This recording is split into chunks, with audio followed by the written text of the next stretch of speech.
Hello everyone, welcome to my channel Shyam Babu 214। इस channel पर आप सभी लोगों को ऑडियो में एनसीईआरटी बुक रीड कराया जाएगा। बुक रीड कराने के साथ साथ नीट एंड यूपी बोर्ड से रिलेटेड हर एक क्वेश्चन बताया जाएगा। आप सभी लोगों को मालूम है कि हम लोग कितना भी नोट्स पढ़ लें और क्वेश्चन प्रैक्टिस कर लें, कापियां पढ़ लें, कुछ नहीं हो सकता है जब तक हम लोग अच्छी तरीका से एक बुक रीड न किया जाए, क्योंकि हर एक चीज बुक से ही बनता है। बुक रीड करने के बाद आप सभी लोग क्वेश्चन प्रैक्टिस कीजिएगा, नोट्स रीड कीजिएगा, उसके बाद कोई दिक्कत नहीं होगा। आइए हम सभी मिलकर अपने लक्ष्य की ओर एक कदम आगे बढ़ाएं और अपने इस neat and UP board mission को पूरा किया जाए। हेलो एवरीवन, आप लोग कैसे हैं? ऐसा है आप लोग अच्छे होंगे। हम लोग कक्षा 10 के गद्यांश का जीवन परिचय तो जितना इम्पोर्टेंट था उसको बता चुके हैं, आप लोग देख लीजिएगा। और एक क्लास 10 का ही पद्यांश का जो इंट्रोडक्शन है यानी जीवन परिचय, उसको इस वीडियो में देखा जाएगा। इतना ही जीवन परिचय आप लोग के लिए एनफ है, इससे ज़्यादा नहीं कहीं से पूछेगा। और इन तीनों जीवन परिचय में से, गद्यांश वाले भी तीनों जीवन परिचय में से और पद्यांश में से भी एक आना तय है। और आप लोग बस यहीं से इस वीडियो को देखिएगा, पॉज कीजिएगा, रोक करके लिखिएगा या सुन करके यादें कीजिएगा। इतना ही जीवन परिचय आप लोग के लिए एनफ है।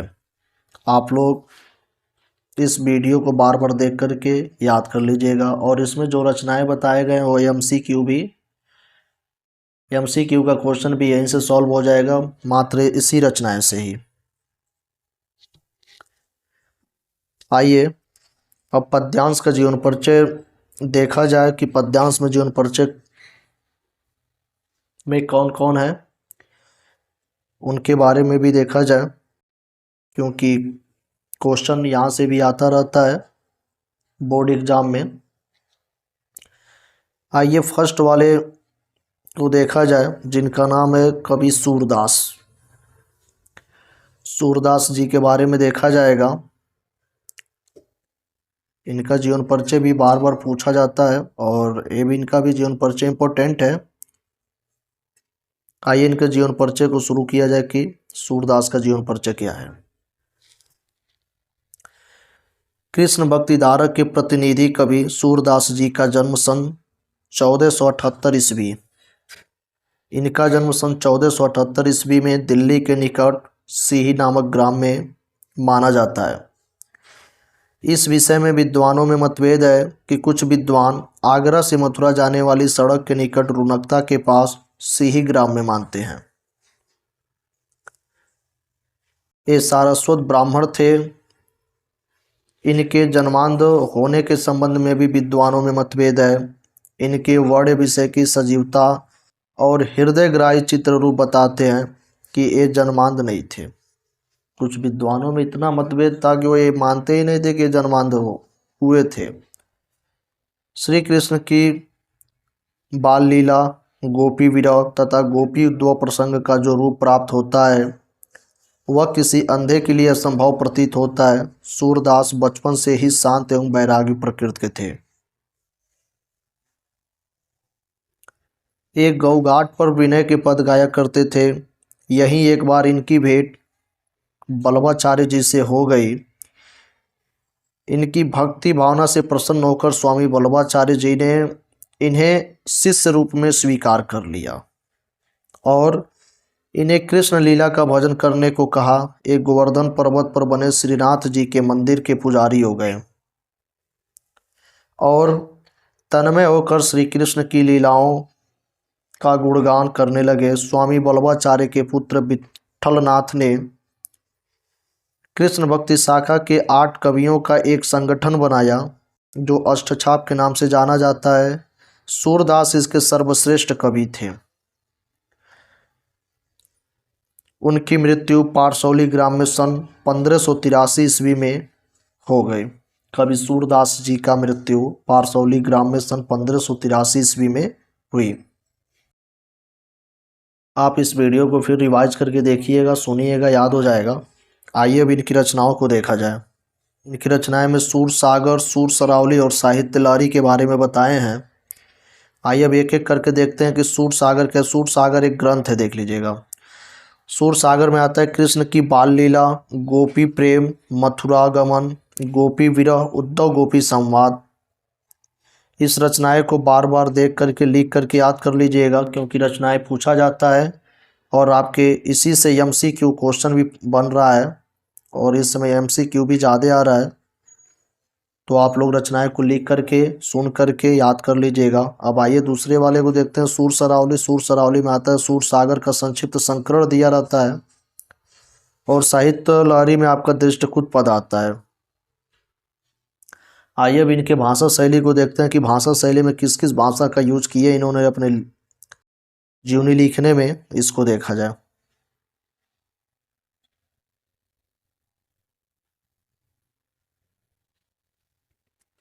भाषा शैली, सूरदास ने अपनी रचनाओं में श्री कृष्ण की विविध लीलाओं का वर्णन ब्रज भाषा में किया है।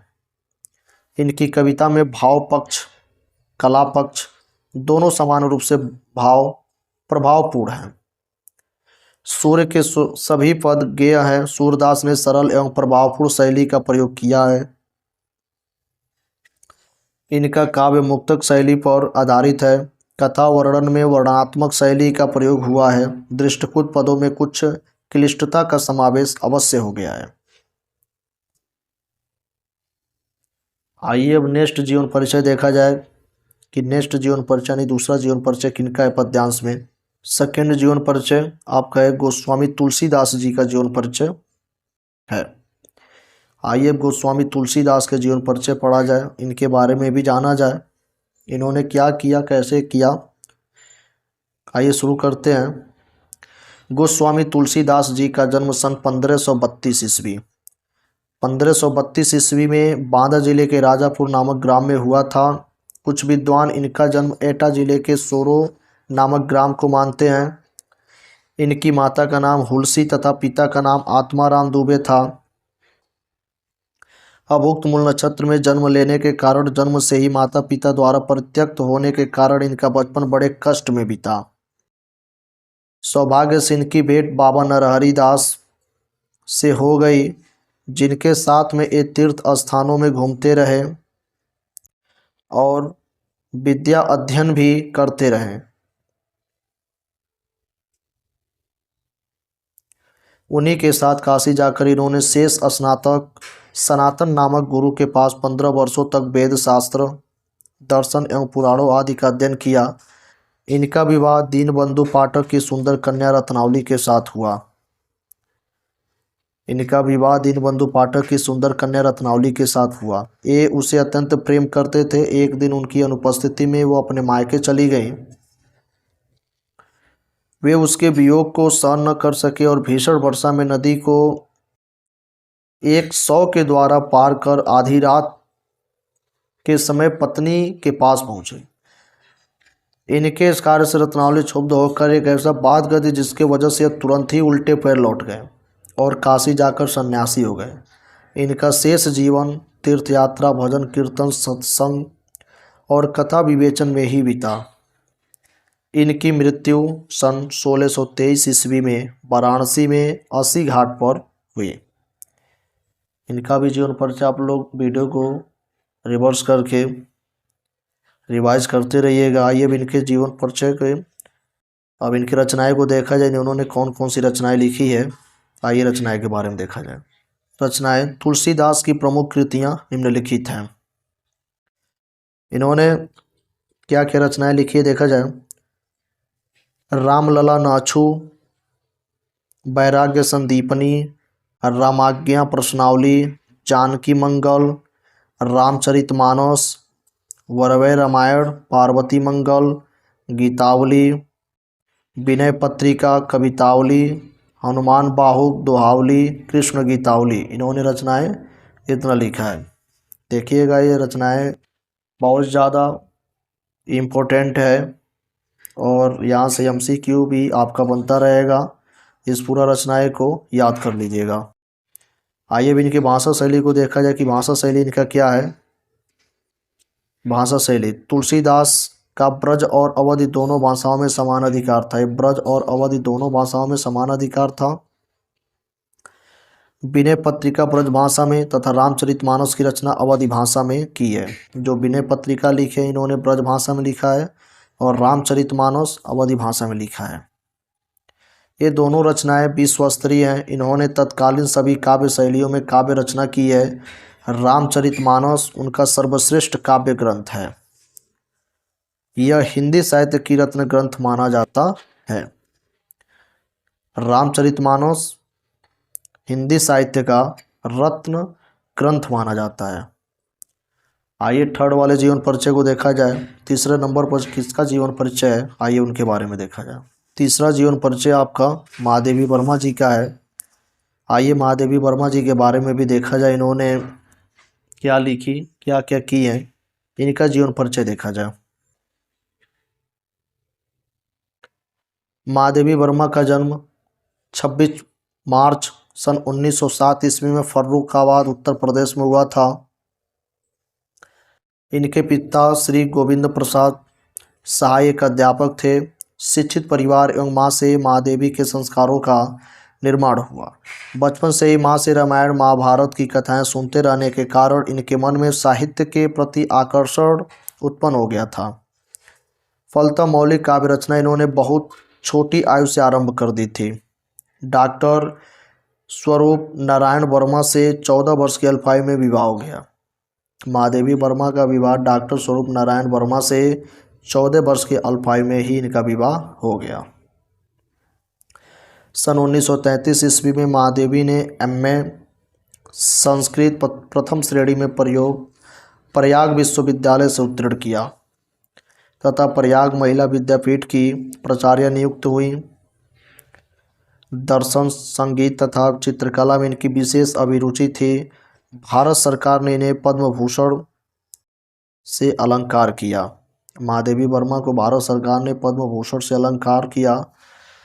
इनकी मृत्यु प्रयाग में ही 11 सितंबर सन 1987 ईस्वी में हो गई। महादेवी वर्मा जी का मृत्यु 11 सितंबर सन 1987 ईस्वी को हो गई। आइए अब इनकी रचनाओं को देखा जाए। रचनाएं महादेवी वर्मा की प्रमुख काव्य रचनाएं निम्नलिखित हैं।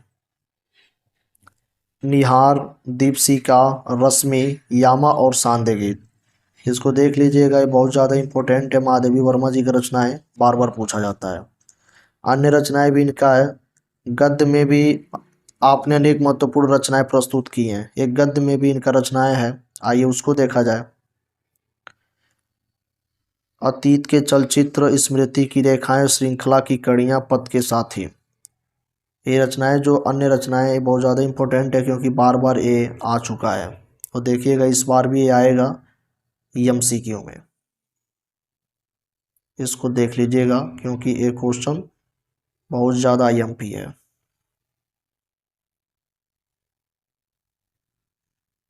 आइए इनके भाषा शैली को देखते हैं।